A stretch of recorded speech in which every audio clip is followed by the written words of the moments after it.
the more tourist tolerant a country becomes, the more absorbed it will become by this economy, by this ideal. Instead of dancing spiritually, for example, or ancestral meaning, passing on from one person to another, or spontaneous dancing and music and singing and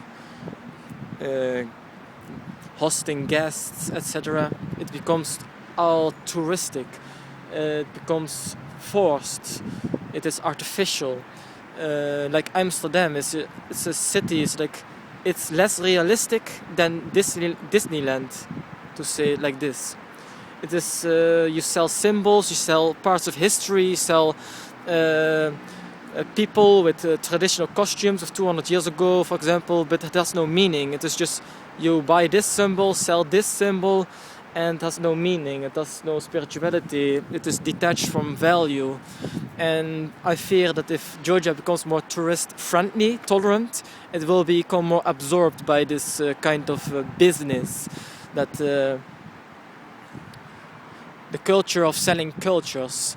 Like you sell your land as a prostitute. Like America and the Western countries today sell whole cultures as a dish, as a menu. And like many tourists in Greece, they think Greece is one big restaurant where you can enjoy different menus and music and dance. But it's forced, you know. If you see them dancing in a cafe for the public, they might enjoy it, of course, but in general it's just forced. It's the job. And when you go, for example, outside, this happened in Greece, in Lesbos, with my teacher. I asked him one night, what are you going to do? Dance for the stupid tourists, you know. He was a little bit in the mood, and I saw him dancing, and he smiled a little bit forced, but I saw through his eyes, he wanted to go to sleep, you know. He was tired. But afterwards we went out the cafe where we dance, sing, etc.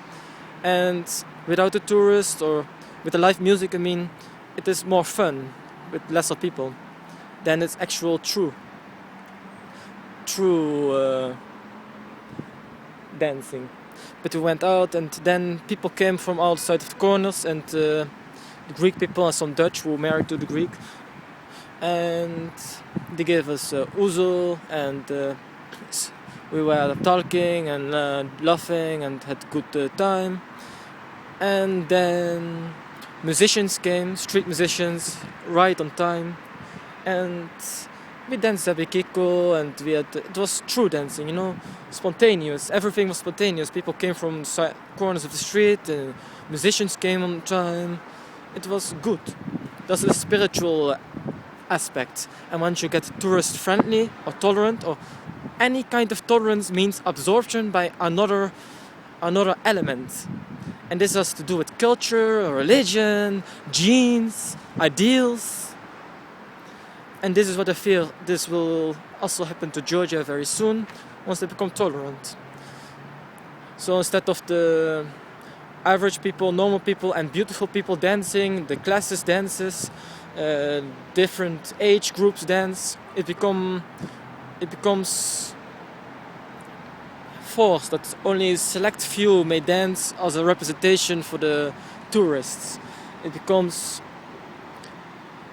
business, and I don't like this business.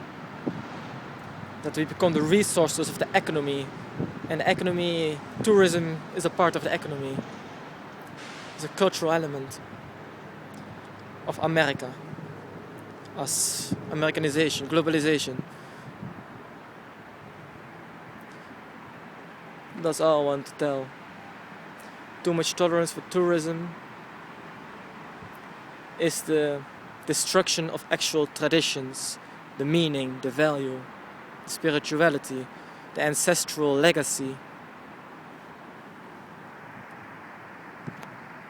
May the dances and folk music live on in this beautiful land. And in any land, may they also revive in the West.